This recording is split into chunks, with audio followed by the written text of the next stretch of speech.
With preseason testing concluded, we are one step closer to the 2024 season getting underway.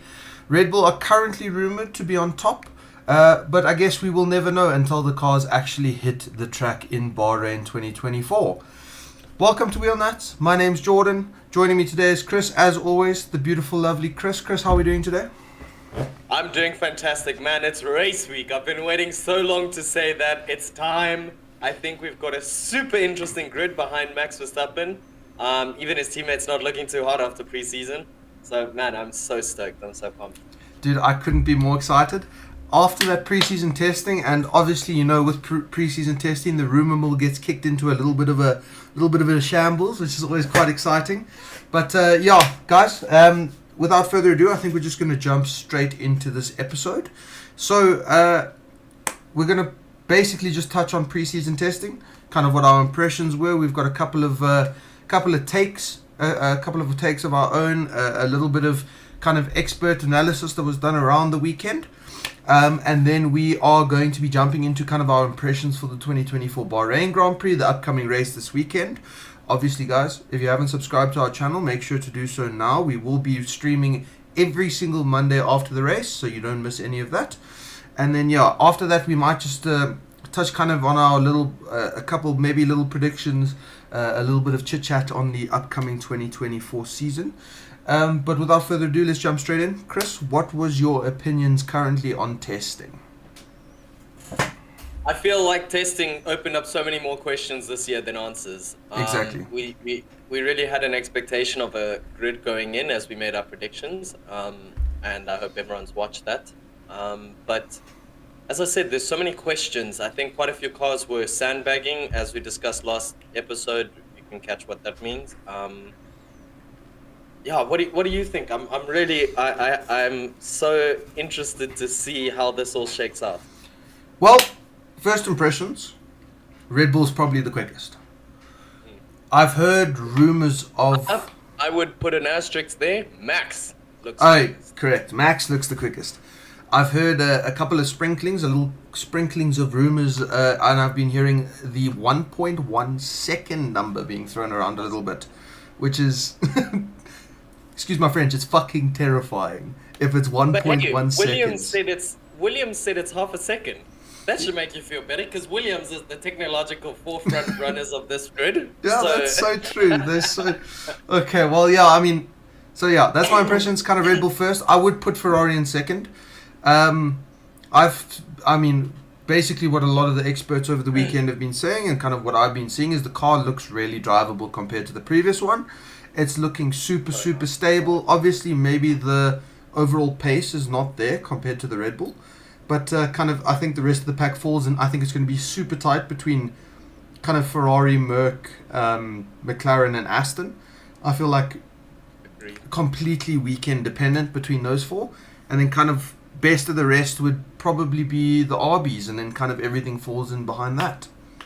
I tend to agree, and I think one question will be is to how the car characteristics have changed coming into this season. Because, for example, last year Ferrari was blitz fast over qualifying. They were extremely quick. But obviously I think they're going to have to sacrifice some of that for race pace. And that's where I strongly believe Mercedes is a dark horse, because I think their race pace is going to be so strong. For sure. There were some simulations there that showed that they were the second fastest on race pace. I'm not sure how open to that I am. And they've completely redesigned their car. So I think tire wear, and especially, you know, at Bahrain is very harsh on tires. It's very tire critical. It's very easy to wear through your tires and degrade them. So I think this will be an interesting track to get through those tire limitations and see who's on top of their tire degradation. Yeah, for sure. Definitely, I agree. I've been seeing also Merck's looking super strong. I suppose, they're carrying on from last season. Race pace was not really their deficit in the previous season. If we look at races like Singapore, if we look at races like Kota, they were actually able to siphon their way right up to the front and actually put themselves in race win contention. You know what I'm trying to say. But obviously, you know, in Kota, Lewis had that unfortunate incident where I believe it was the barge board on the floor got him disqualified. And then obviously in Singapore, George Russell had a little bit of an oopsie. And I mean, if Lewis was probably leading that pack of Mercs, they probably would have won that race, if I'm honest. But I'm sorry, I totally agree. That was all on George, but yeah, yeah, that's a long topic there. yeah, no, that was pretty tricky. So, as you said, I don't think race pace has really been a problem with the Mercs, and I do believe that they will be even stronger this year in that aspect. But qualifying has always been a bit of a detriment since kind of, Agreed. 2021, the start of 2022, qualifying hasn't been their strong suit. And also, again, I mean, they had a similar situation to Ferrari where the car was almost a little bit peaky. Certain tracks it just didn't work well. So hopefully with the new suspension layout and kind of some new side pod innovations, maybe they'll actually have a decent car in the qualifying trim, and maybe, you never know, at race pace they could actually put up a fight against a lot of the, push for maybe a couple of race wins, get on the podium more consistently. So Merck's for sure up there. I definitely agree, and one thing you touched on there that I really want to dive into is their suspension. They've done a radical overhaul of their suspension this year, and it increases their setup window humongously. And if you don't know what a setup window is, it's basically sort of how... Wow, this is more difficult to explain than I thought. Basically, how many settings you can make that the car is still drivable. So in terms of the range of settings. So just to give you a quick example, suspension is measured in height generally, or, well, ride height, as mentioned, is measured in centimeters. So if you can run your ride height at 40 centimeters and 60, you've got a wide operating window because you've got 20 centimeters to run. So they've interestingly, I don't know if you saw that, Jordan, but they changed their complete suspension layout that you can re-bolt it onto different mounting points in the chassis. And to me, that is mind-blowing. Mercedes and their innovation are back, baby. DAS 2.0. One interesting little innovation that I was quite fascinated on the Merc was on their front wing. That the wire that runs across the top layer of the front wing. I've heard that there's a protest because apparently it is creating. Yeah, apparently it's creating. I don't know what the effect is called, but apparently it creates a bit of an effect that goes through the side pods where you don't actually have as much turbulent air, which should produce, in theory, less drag. But I mean, I guess we'll never know until we actually see the race pace. The vortex. Yes, yeah. Yeah. So that's what I believe. I believe that's what the protest is intended to investigate. But as far as I know, the FIA's cleared all allegations. FIA's actually cleared them to race with it, and they haven't taken any immediate action to outlaw it for 2025. So I mean, it seems like it ticks all of the boxes. And I think one of the key things that people are gunning for in that protest is the idea of it doesn't embrace the vision for the current cars. Yeah. In terms of they currently have in the rule book that, there are always loopholes, but sometimes if people abuse a loophole, they look at it and they go, well, that's kind of not in line with the idea we have for these cars, so that's why we're outlawing it. They haven't done that yet. That's a pretty big step. Yeah, so I think you might hear on air they'll speak about the spirit of the rules versus the letter of the law. That's it. So I believe with the DAS system was within regulations, but it wasn't to the spirit of the regulations. And I believe DAS was because it was too expensive. But the FIA did outlaw it for the following season. They banned. Yeah. But it was because it was too expensive. I think the spirit has only come in this new era, hasn't it? Because they were struggling to get good regulations that prevented loopholes. If I'm honest, I struggle to follow kind of the FIA's mental path with a lot of stuff that they decide on. So it's just one of those things. It's another name for another nonsense set of rules that they've come up with. But you know what? I mean, it seems like Merc seems like they've ticked all of the boxes in terms of the spirit of the regulation and the letter of the law. So let's actually see how much of an advantage it gives. But I mean, as you said, Merc has always been one of those super innovative teams. So I guess we'll just wait until we see in Bahrain kind of as to how much they were actually sandbagging on that car. And talking of innovation, there's one thing I want to go on to your team, Ferrari. Yes. Let me just get this straight. How concerned are you that Ferrari is the only one with a push rod rear suspension?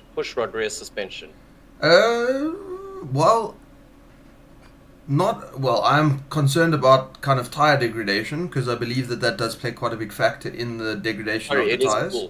It's pull rod. Yeah, I always get them mixed up too. I hate them. Yeah, well, pull rod, push rod, whatever Ferrari's doing is not the norm. And that does concern me because, I mean, I've been screaming it from the top of my lungs for about the past 4 seasons that tyre degradation is the biggest killer of our cars. And, I mean, I suppose, I don't know if they were encountering a bit of a problem with the suspension, trying to make it, move over to the norm instead of, following their own path. And I feel like there might have been a phase where they tested it out and it didn't solve the drivability issues. It actually created some more drivability issues. So I believe, if it makes the car better and it makes the car more drivable and more manageable for the drivers, I'm all for it. That's not my concern. Because, I mean, from what we saw in preseason testing, I mean, I'm pretty chuffed with the progress that was made in terms of kind of the stability of the car, the chassis, how well the car's actually looking and how well it looks on track and how good it's performing at the moment. Those long runs looked smooth. Yeah, I mean, I definitely agree, but kind of as we saw day 3, we saw Leclerc's long runs, and those weren't looking as spectacular. The tyre degradation did seem to pop up a little bit towards the end, but I mean, again, we'll never know kind of the fuel loads they were running, we'll never know the engine modes they were running kind of until we're actually on the track ready for the first race of the season. Yeah, totally, and I think one of the big influences of that also was just cost reward. The amount of resources they would have had to develop into getting a whole new suspension versus the benefits. I think the way they looked at it is we got 2 seasons left on this regulation. How much ceiling does it have left? So that's something I'm super excited to see. If Ferrari even trade a little bit of their qualifying pace for their race pace, I think they're going to be in good business. Good business. I mean, the race claims that Ferrari's first in the grid, but I don't know what calculations they're using. Red Bull is clearly sandbagging, and that was even proven by their GPS in terms of they were running lower engine modes. Exactly. Let's actually move on now to Red Bull and why we made our joke earlier about Max is clear in the running, but Sergio is not. What did you think of Sergio's tests? I mean, it wasn't bad, but next to Max, it looked horrible. I mean, it looked sloppy, if I'm honest. It didn't look like he had as much command over the car. Whenever Max was setting a lap, I know it was testing, and I know times aren't representative, but you get that feeling whenever Max is just, he's dialed, and you can just see him going through sectors, and you see how flawless the exits he gets. With the car he is. It's that car when Max is driving it is absolutely on rails. I'm not going to lie to you. It looks absolutely phenomenal. And it looks stable, and it looks clean, and it looks super pointy, which I don't think Perez is a big fan of. But I mean, I guess, we'll see. But I mean, Perez, in terms of his actual, I believe he was doing race sim runs, and his pace was severely lacking to Carlos in the race sim runs. How much of that you can chalk up to kind of lower engine modes? I mean, I suppose that's one question.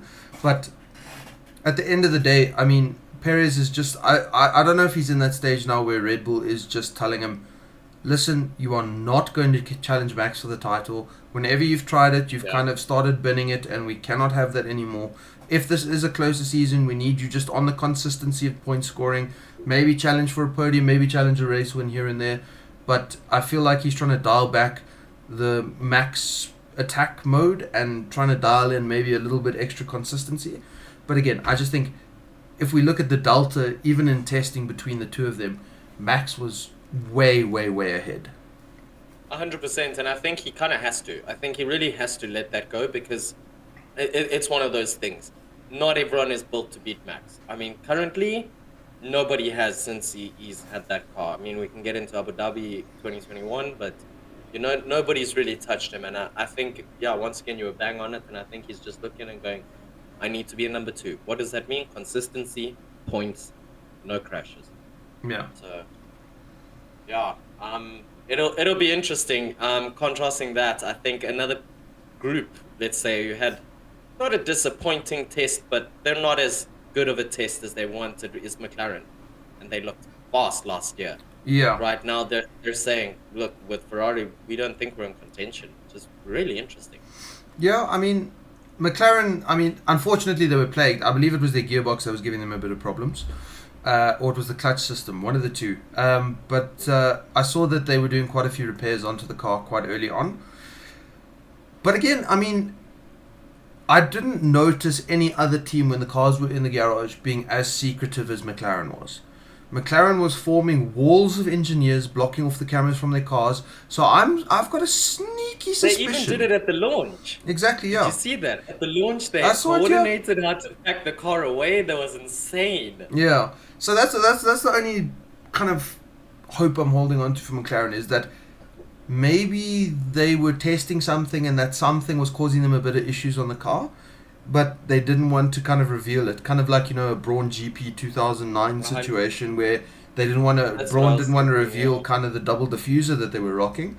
But I mean, I guess, I don't think that their test went as smooth as they wanted. Both drivers did admit that the test wasn't as good as they were hoping.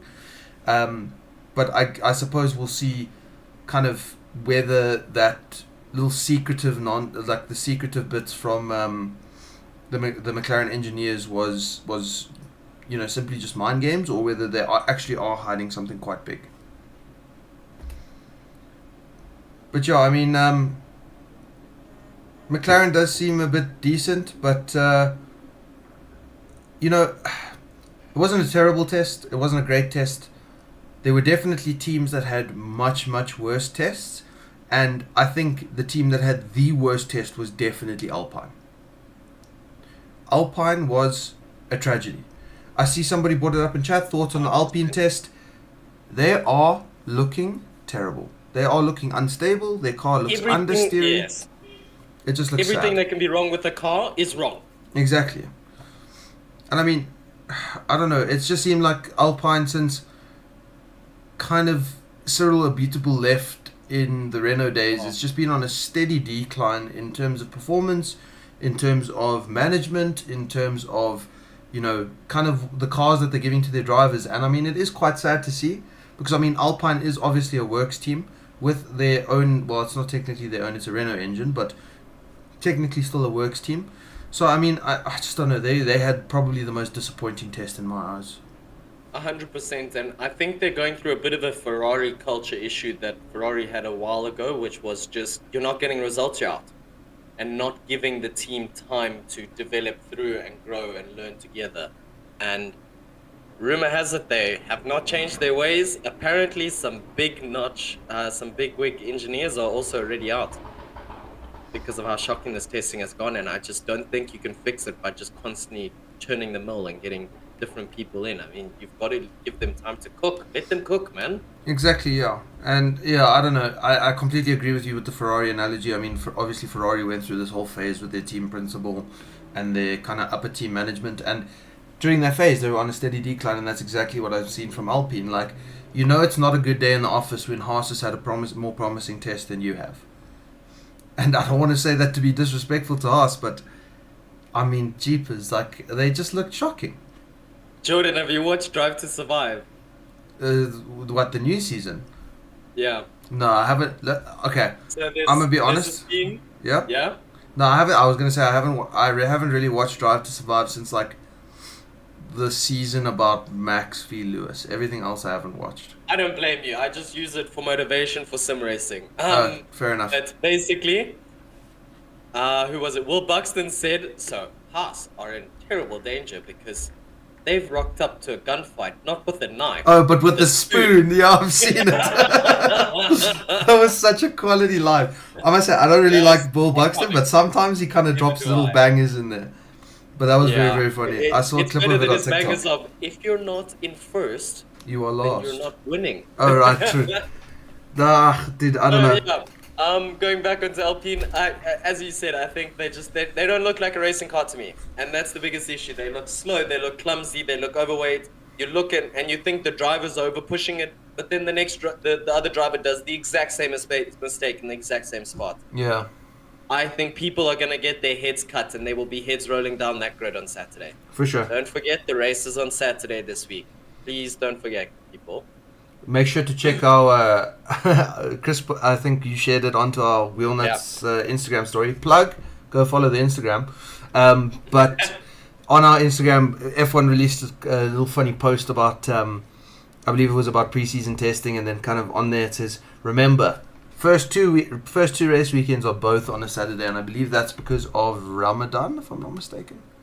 Yep, Ramadan, and also because generally Sundays are work days in the Middle East. Yeah. Because they've got Friday and Saturday as weekends, so they decided to shift it, get both of the Middle Eastern, let's say, Arabic races out of the way so that they can, help with Ramadan, etc., and be more conscious towards that. For sure. So I think it's a good move considering, you do need to, Formula One needs to be considerate of, the locations that they race at.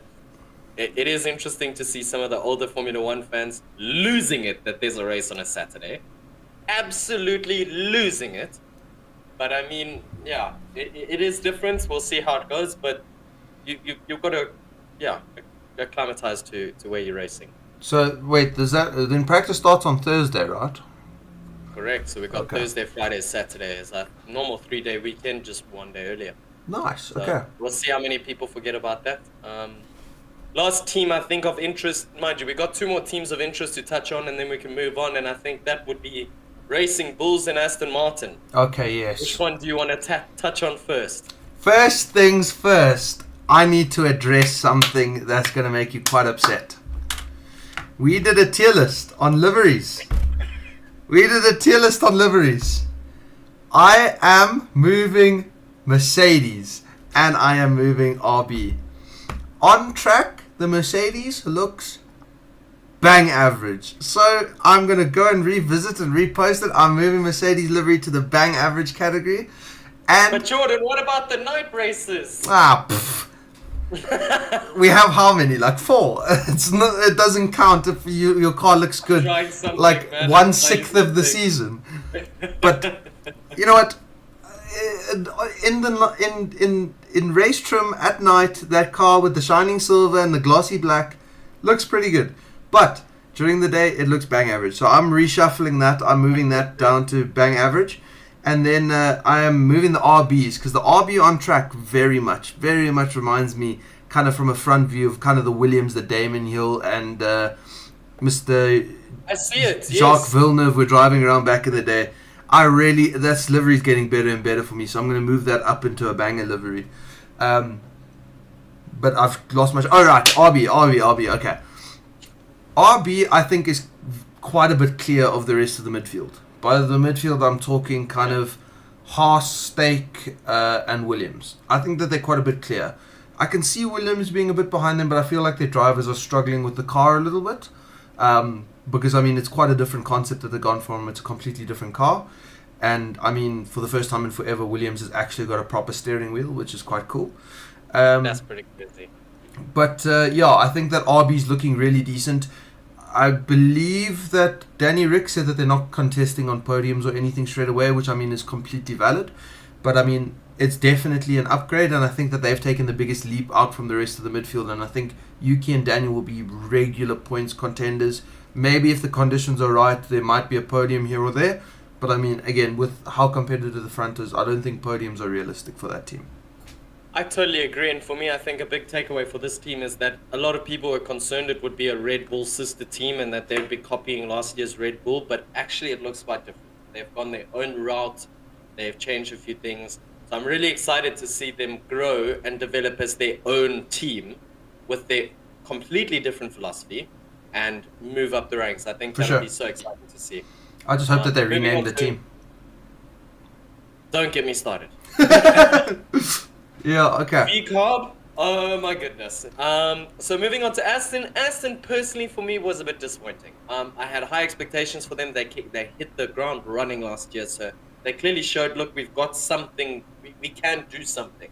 I wasn't expecting them to be second on the grid again now, but I don't know, right now they just look a little bit not bad, not amazing. They look nice and drivable, very nice and drivable, that I will give them. That's what I was going to say, yeah. Super smooth. But other than that, it doesn't look like they have a bright spot anywhere. I mean, there were certain sections around the track. I can't remember who was standing on the corner during kind of from the commentary team. I don't know if it was Jolyon Palmer or if it was... I think it was Jolyon Palmer. But he was standing on the corner and he said that they were where he was standing. I believe it was turn 12, turn 13, turn 14. He said that the Aston by far looked like the best balanced car. Like it was just sitting absolutely perfectly over the curbs. The car was not misbehaving, was not fighting with the drivers, and I think that maybe Aston, they're playing some games again, but I agree with you. I mean, I expected a bit more of a leap, kind of due to the canyon of a jump we saw from 2021 to 2022 to 2023. But again, I suppose we'll see on track. But at least their car looks stable. It looks drivable. And I suppose that was quite a bit needed when you have Lance Stroll in the second seat. Yeah, 100%. Let's wait a few minutes for some Lance Stroll slander in the chat. Go sell some encyclopedias, right? Yeah, I totally agree, and I'm excited to see how he comes out the gate this year, because I think you can make the argument that last year his season was doomed from the start because he got no testing in that car, and that's true. The issue with Formula One is it snowballs so quickly. You have a few bad race weekends, your confidence gets damaged, you start over pushing, and all of a sudden you 10 races down with like 2 points. So I'm curious to see just exactly how much of last season is attributed to exactly that. And yeah, maybe he can show, look, I do deserve the seat. I'm not just here because of my dad, which is what everyone thinks. For sure. So yeah, man, it's going to be exciting. I mean, it is a real shame about Lance as well. I mean, if you look at his junior career, he had a ridiculous junior career. He was absolutely stellar in the junior categories, and then he kind of hit Formula One, and he was doing sort of well in the Williams camp when they still had the Martini livery car when he was driving alongside Bottas, I believe it was. And then obviously he went over to Racing Point, and I mean, he's had some very big career highlights, like that pole position in the Weta Turkey was fantastic. He's had quite a few podiums going around. Yeah. And I mean, he's looked somewhat decent, but I believe he's the youngest podium sit in history, besides Max. Yeah. So I don't know. I mean, I just think, obviously last season he took a bash, and I mean, my personal opinion of Lance absolutely tanked over the past 2 seasons. Like, he's just been a tragedy. But I don't know, maybe kind of with a good season and a nice stable car, given he's super inconsistent and he has a tendency to overdrive, maybe if the car's a bit more forgiving, then it will allow him to do that a little bit more safely, if that makes sense. I just love how you use the word safely. No other driver on the grid would you have used the word safely. Not a chance, dude. But Lance is a Canadian terrorist, if I'm honest. He's a Canadian terrorist. Absolutely. So we have a question, Chris. Ethan popped up. Sorry, we have 2 questions. Ethan popped, who do you think was sandbagging the hardest during the test? Red Bull. Yeah, I think it was between Red Bull and maybe McLaren. Maybe McLaren. That's if they're pulling mind games. Yeah, and I'm only inclined to agree with you because of all their secrecy. Exactly. That is the only thing that makes me agree. But I would also throw Merck in there, just because they've got very good practice at sandbagging. For sure. I mean, they did it for many years. If we look at especially like the 2019 season, they even got they got Lewis and Valtteri in on that, like, oh, the car's so bad, we're not going to be good, and then they were 1-2 in the first 6 races. So you never know. But I think it's between those 3: Red Bull, Merck, and McLaren. I think Merck's a good shout, but probably around them. Could also be Aston, but I don't think they're the hardest. So yeah, I agree with those top 3. And then the second one is, if Dad, meaning I believe Lawrence Stroll, sold the company, would Lance Stroll still have a job? No. I mean, he might have a job in Lawrence Stroll's frozen food factory as like a packaging manager or something, but definitely not as a Formula One driver. I think maybe one season they check it out and then he's axed. Yeah, for sure. I mean, maybe... I mean, Lance could make it in IMSA. I mean, we've seen some of the less appreciated Formula One talent, if I can put it in a nice way, go to IMSA and do quite well. And like, especially kind of endurance racing, like we see Antonio Giovinazzi, he's thriving in the hypercars. He's doing super well. Even Sebastian Buemi is doing super well in Formula E. And I mean, I suppose Lance could look at another category, but he's definitely not a Formula One caliber driver when we have the likes of, Jack Doohan, Teo Porcher, Frederick Vesti, and now obviously Kimi Antonelli coming in through the junior ranks. If Lawrence sold the company, I really don't think Lance would have a seat for much longer. And I think you just hit the nail on the head. He's not a bad driver. It's just when you compare him to the talent coming in, he doesn't match up. Exactly, and I think that's why you give him a 1 season to check. Okay, now your dad's not here. Now let's see how you perform. Maybe he performs better because it's less pressure, whatever. That would be an interesting situation, though. That would be a very interesting situation. For sure. I also just wanted to address Busi Saka quickly. And say, yes, we will have a live commentary at some stage during the season. We are super excited about it. We're going to start discussing which race we're going to do it for. So, yeah. It needs to be a banger race. It needs to be an exciting race, like Silverstone, Baku. Baku could be a good one. Or maybe Jordan, we do it on the flip. We did a lot of sim racing there. Oh, God. Yeah, maybe. No. I was thinking maybe we could do a boring race, but I suppose that would just be a bad stream. Unless, we added some antics to it, like Monaco, but every time, somebody fails an overtake, you take a shot. Some stupid shit like that, and we'd just be dead before the end of the stream. Hello, 911. I am dead. But, Jana, we'll figure that out. 50 shots of vodka. I think that's actually quite a cool idea. I didn't actually think about doing a watch along or a live stream, but that's a dope recommendation. Oh yeah, we have Baku. We have shouts for Baku already in the chat. We can't stream it, but yeah, we'll do exactly what we're doing now and then watch. For sure. And, yeah. Okay. So that would be really cool.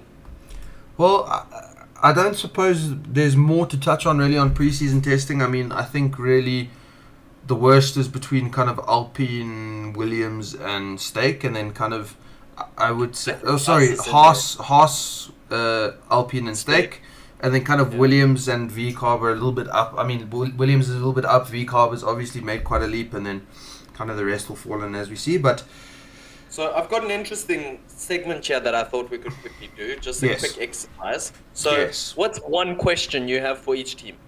And we'll go sort of, so you pick 5 teams, I'll pick 5 teams. Let's not make it another 1 hour discussion, but just briefly, like, what's one question you have for the team? So I can start out by Red Bull and make it easy and just say, how much are they holding back? I think that'll be pretty important for literally the season and to see, are we going to have max domination again and Dutch Anthem every weekend? Or will we see some different anthems? That's a much more responsible question than what I would have asked Red Bull. My question would be, how much money can I give you to sell Adrian Newey to Ferrari? That would be my question to Red Bull, because I'm so tired of this, man. Every single time I'm like, yeah, it's my year. Then Adrian Newey with his silly little pencil and his little Hello Kitty notebook just comes up with another banger car. He does, doesn't he? So yeah, I mean, let me not do Red Bull. Let me pick another 5 teams. Let's go to Williams. Yeah. Why have you taken this long to start trying to find the capital to improve your R&D facilities? Because I've heard now a rumor with the money coming in from Komatsu with their new sponsorship, and then some of the other ones, that they are looking at investing in building a brand new wind tunnel. They haven't signed anything yet, but they are looking at it. And the fact that they've been around for I don't know how long now, obviously kind of, I can understand 2020, 2021, 2019, they were kind of struggling for performance, but off of the back of Alex Albon, I mean, I really do believe that they should start looking to build the team a bit more, and it's taken quite a bit longer than what I would have hoped it to be. Totally agree. I think that's a super good question. My next one, I'm going to go really interesting and go for a bottom of the grid team also. But my question is going to be posed that I was going to take Alpine, but that's also too easy. So I'll take Stake. And that is, how much development can they produce through the season? Because we can both agree, that's been one of Stake's hugest problems. They come out of the gate super fast, comparatively. And by the end of the season, they're useless. Yeah. So my question to them this season is, how well can you maintain your development sort of advantage and your curve? Let's say. I mean, again, good question. I think I agree with you to an extent. I mean, I really just, they've completely fallen off. The only time we've kind of seen a really good kind of mid to late season performance was when Kimi Raikkonen went Super Saiyan in Portugal back in 2021.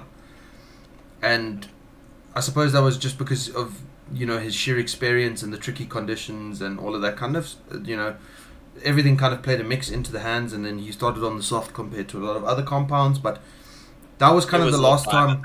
Yeah, that was the last kind of time we saw a really good mid-season to late-season performance out of that camp, and I would like to see kind of a bit more R&D coming through into the car kind of mid-season, because I mean, I would have loved to see the Alpha kind of battling for more points.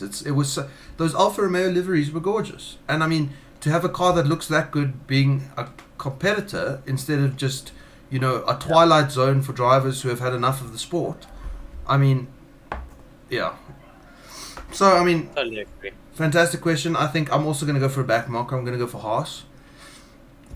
I'm going to ask them, do you really gain that much benefit out of having a Formula One team instead of selling it for sheer capital to a works team like Andretti? And brilliant.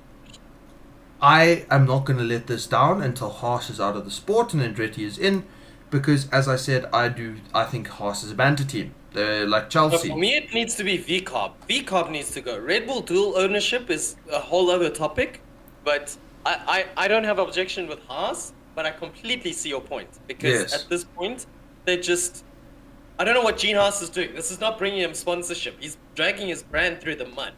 I mean, what respecting individual is going to be like, Haas Automation makes all of these cool machines. Let's see how they built their one machine that they're known for. And then they go into the Formula One, and then they're like 35 seconds behind P18, P17. And it's like, oh, maybe I won't buy a Haas machine. Maybe I will go to another supplier. Surely it cannot be that good for their brand. I totally agree. And also, did you hear that it was Gunther Steiner that left? He chose to leave. Did you see that? Well, I mean, I saw a statement from him saying that he got a phone call from Gene Haas over Christmas. Well, I read recently, and apparently this was him opening up, that he secured a $20 million sponsor, went to Gene Haas, said, here's a sponsor, but I think I need more long-term investment and I'd like shares in the team. Gene Haas said, nope, fuck off. And Gunther looked at this and thought, well, I'm done pouring my time into this. Cheers, I'm out. If that's actually the case, that makes me more angry, dude. That makes me even more angry, because that team does not need a restructure. It needs investment. It needs capital. It needs money. It needs facilities. It doesn't need their engineering department here. It doesn't need their wind tunnel over here. It doesn't need their testing station over here. They need a proper facility where they can get everything together and actually operate as a team, instead of a drop shipping company that has a front for a Formula One team. Because, okay, I can roast Haas until the planet comes, until the world ends. But, I mean, if that's the case, I mean, good on Gunther for getting out of there. He's a super savvy businessman. I think that he still has a very illustrious career awaiting him in motorsport. I don't know if any F1 team will pick him up, because kind of Haas damages everything it touches in terms of reputation.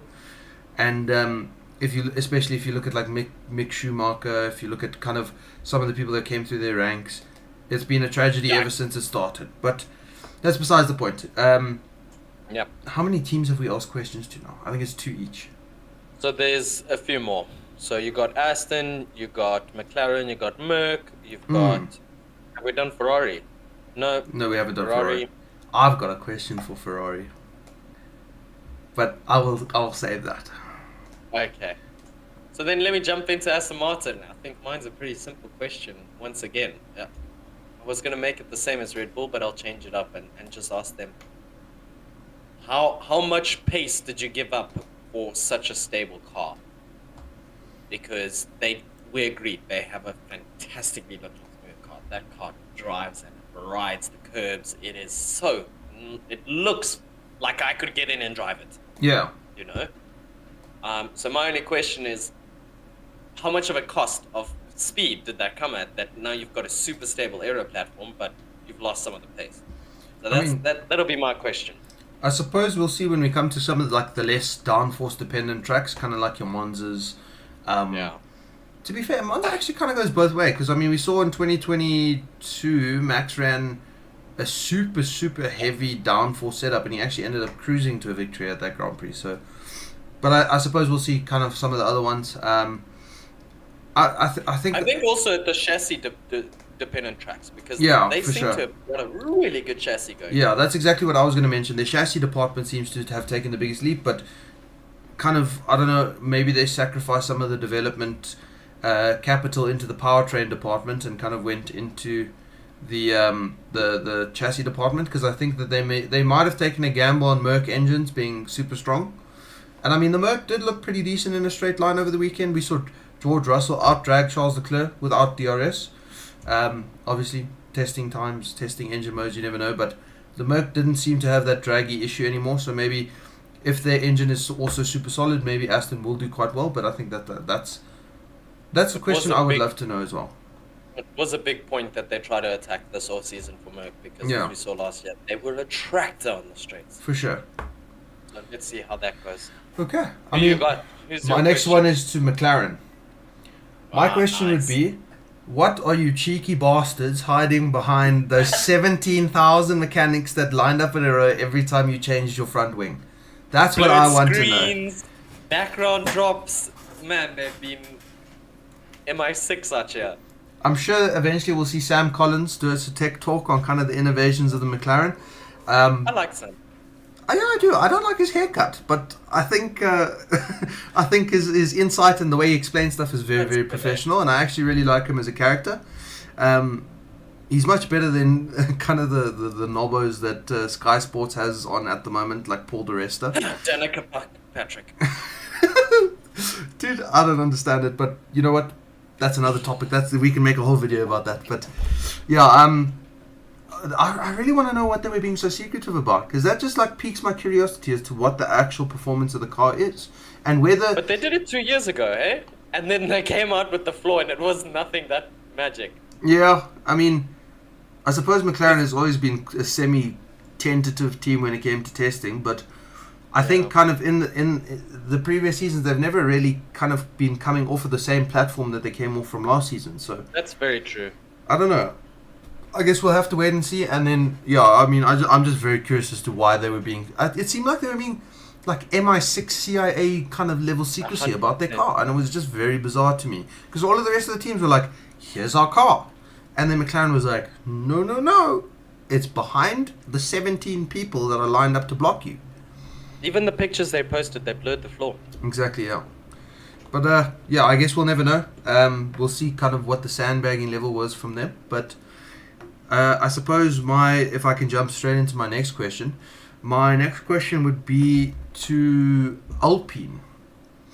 And I know you said this would be easy, but there's so many questions I could ask Alpine, and I find it hard to narrow it down. But I suppose my biggest one would be, what is the root cause of this pace deficit? What is the biggest issue you're having? Is it drag? Is it aero? Is it chassis? Is it drivetrain? Is leadership? Is it leadership? Is it management? Is it kind of your factories? Is it your facilities? What is going on with your car? Because they looked, I don't know. It's like we call Merc a tractor. If they were a tractor, then Alpine is rocking the Flintstones car where they're missing a portion of their floor and they're just kicking themselves along with their feet. They will be faster. I think that's a banger question, George, because exactly as you just touched on, they're a works team. To be this dismal is just disappointing. More than anything else, as a Formula One fan, you want to see those teams up there. So for sure. I think that's a super question. What else do we have left? I think we touched all the back markers. Okay. No, we haven't touched. We're missing VCARB. Yeah, we haven't touched VCARB and we haven't touched Ferrari. And Merc, but there should be another team. No, it's VCARB, it's Ferrari and Merc. I think I've done 4, you've done 3 questions. Okay. So you've got then another I'll 2, touch I've on got another 1. Mercedes last, and I'll go on VCARB now, which is just... Yeah, I'm going to put it into 2 sub-questions, just so that I don't repeat my first question. The first question's very similar to Alfa Romeo's Steak Kick Sauber, which is, again, how can you maintain your gap? Will you maintain your gap? And on top of that, to give it a bit more uniqueness, I would also like to just ask them sort of how their timeline for podium finishes. You know, are you aiming to contend for it at the end of this season, next season? How hard are you pushing? And what is your development through the season going to be? Because that also, they're not bad. They have developed through the season, but it's never been, oh wow, they're doing really well right now. It's like a track comes along that suits them, like Mexico last year, and then they're out of the box flying. But otherwise, you never hear lots of scream about upgrades. I think my biggest saving grace for VCOB is I am a big Laurent Mekies advocate. I think he is a brilliant mind. I think he's a great technical mind. I think he's a brilliant strategic mind. And I do believe Laurent Mekies will put that team in the right direction. I think he is probably a bit more technical and a bit more, car savvy than what Fred was. Oh, sorry, not Fred, as to what Franz Tost was. But I guess you will never know. Again, it's one of those gamble teams because we haven't really seen this exact kind of this format of that team come out before and compete. So I mean, I feel like that would be quite interesting to see. I will jump. Ferrari question. Is Fred Vasseur just a? Is he a puppet? Let me put it that way. Is Fred Vasseur a puppet for your background scheming? Or do you actually put any faith in him? Because I understand from what I've heard, Fred Vasseur was far from the first selection as team principal. But really? Yeah, I've heard that they approached 3 other individuals about the team principal role before they got to Fred. And my question would be did you just use Fred to secure the Lewis Hamilton contract, knowing their previous relations? That's what I'm thinking when you started with that question. Did you hire Fred because you believe he will actually bring Ferrari to the top? That would be my question. I think it's a mixture. I think he is a puppet, but I think he's a very diplomatic, savvy puppet. That's for sure. That's for sure. And I mean, he's got so many relations with many drivers on the team, and everybody in the paddock seems to love him. And I mean, he just seems like he seems like the type of leader that you want to follow. But again, the fact that Ferrari allegedly approached 3 other people prior to getting to Fred, that's a bit concerning for me, man. It shows me that Maranello has no actual faith in Fred as a leading figure. And if that's the case... they just didn't want Mattia Binotto. They didn't know who they wanted, they just didn't want Binotto. Exactly. And I mean, if that is the case, I'd be concerned as to whether the Ferrari higher-ups will start getting even more involved in the team, which would be the worst possible thing for the sport. Hamilton will kill them. Yeah, that's true. He'll kill them. So, my question for Mercedes is, to me, they are best. Oh, Chris, we're having a bit of a connection issue with Chris at the moment. I don't know what's going on. His camera's completely frozen. His mic sounds like a robot. Chris, are you alive? I am alive. Am I back? You're back, but it's still very laggy on my end. Is this me or is this you? I don't know why, because I haven't changed anything. I have no idea what's going on. I'll drop back in. Yeah. Okay, cool. Oh my.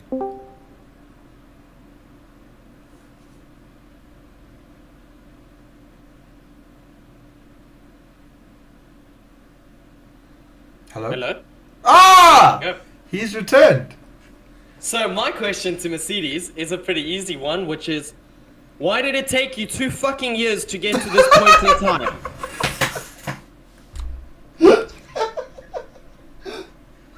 Why did I waste 2 years buying merch to watch shitboxes drive in circles when you come out of the gates now and you appear second on race trim from one of the worst failures you've made as a team? Brother, we could have been not fighting Red Bull, but like there if we'd started this 2 years ago. So that's my question. I think you touched on it all. I don't think I have much to add. I'm so mad. Okay. Well, you know what? We've spent actually quite a long time on these previous 2 segments with everything. So I think I think we should jump onto our final segment so we don't keep this episode running for 100 years.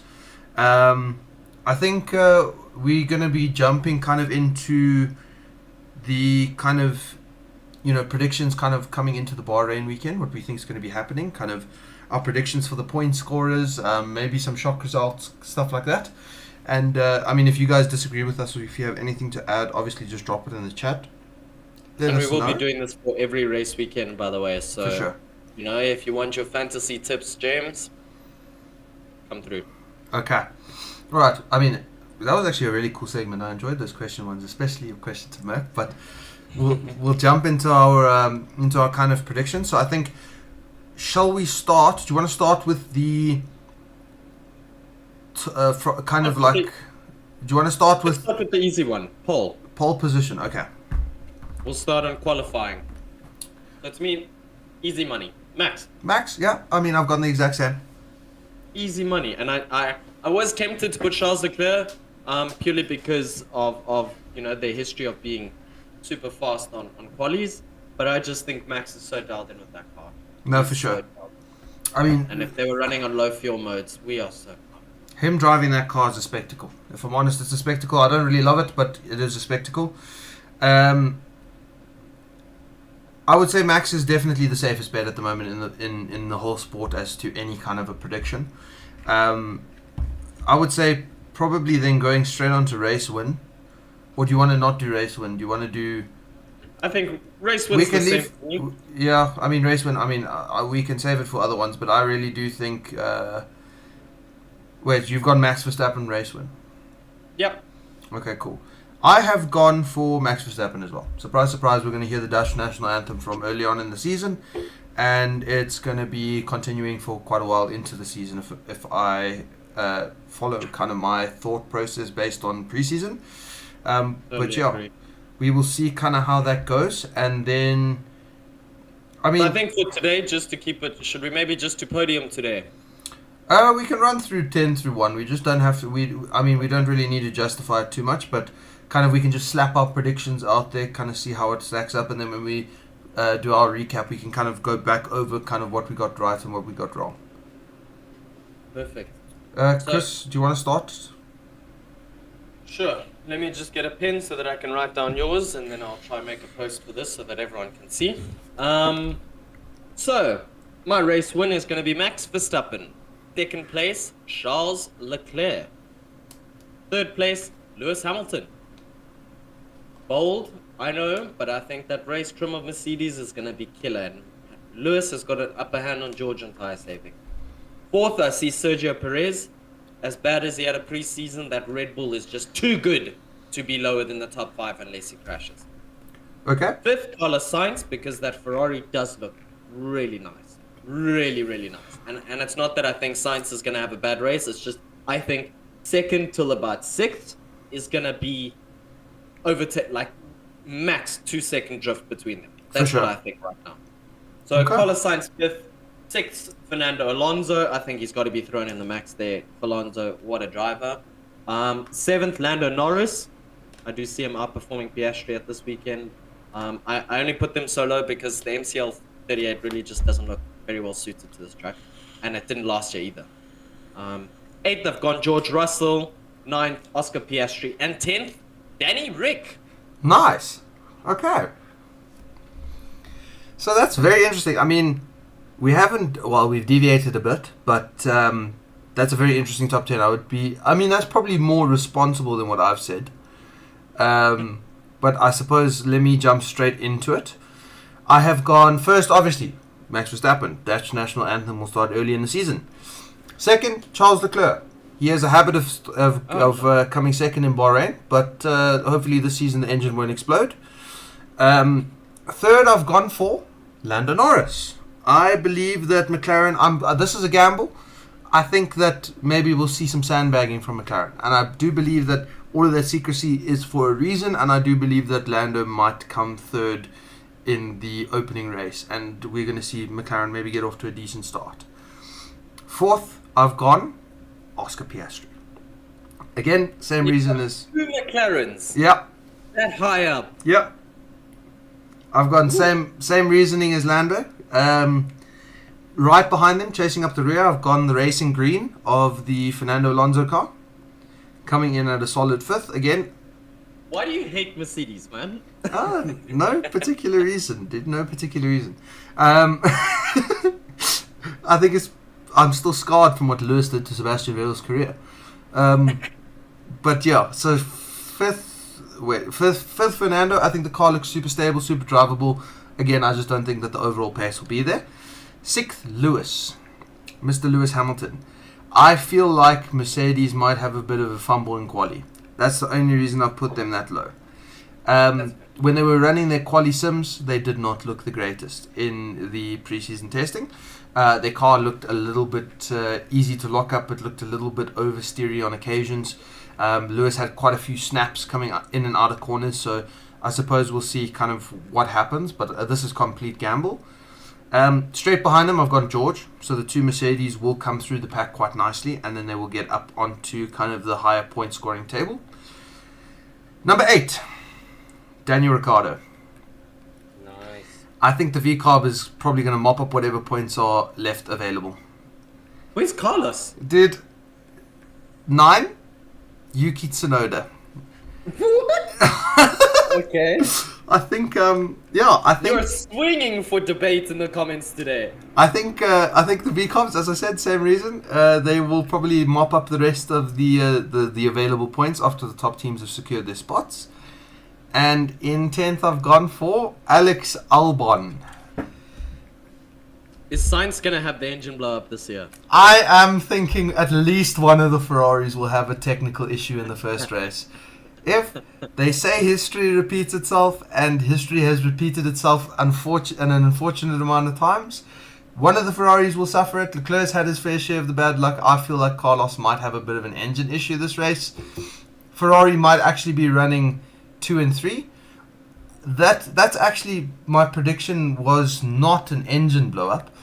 I think Carlos and Perez are going to have an incident. I think that they are going to have an incident on track, and that's going to take them both out. You might have noticed Perez also is in my top 10. I think Carlos and Perez are going to have a little bit of a kerfuffle. Maybe into turn 1. Turn 1 is a bit chaotic on the opening lap. And I mean, they've never been the best qualifiers, so they're going to be behind quite a few cars. So yeah, I can see a little bit of a scrap happening, maybe getting punted out of the first corner, damage to the cars, have to retire at least one of them, the other one just straight up beached. But, you know, an engine blowout is probably the more realistic answer, and then Sergio Perez binning it is probably also a bit more responsible. But yeah, I mean, I've gone no Carlos, I've gone no Sergio, so that is a... Where's Lance, Jordan? He's so good, man. Where's Lance, dude? No, where's Lance? No. He's probably out licking a window somewhere, that bloody fool. So I've got a proposition for you here. Okay. Last week we had calls for your bet. Yes. I'll make a bet with you right now that Mercedes outscores McLaren this weekend. Chris, I've actually put a little bit of thought into a bet. And this is one of the stupidest things I've ever bet. If you said we should make a mid-season bet, right? 12 races. Okay. If Mercedes wins a race by season 12, I will get the Mercedes logo tattooed on my arse cheek. No ways! I will get the Mercedes logo tattooed on my right arse cheek if they win a race before race 12. Okay, let me go apply to that team right now. I gotta put some under the ass, man. I gotta really get those motherfuckers cooking. Oh. I've been thinking about it for quite a while, because I mean, you're jumping into a canal, and I know those canals are sometimes have some funky stuff in them. So I got us to do something just as risky. So we're gonna go for a Mercedes tattoo on my right bum cheek. Why not? Okay. So I'll make you a light one this weekend. 2 shots for the loser. That's nice, easy, chill. Wait, loser between Ferrari and McLaren, or 2 shots between whoever gets and Mercedes? Oh, sorry, Ferrari and Mercedes.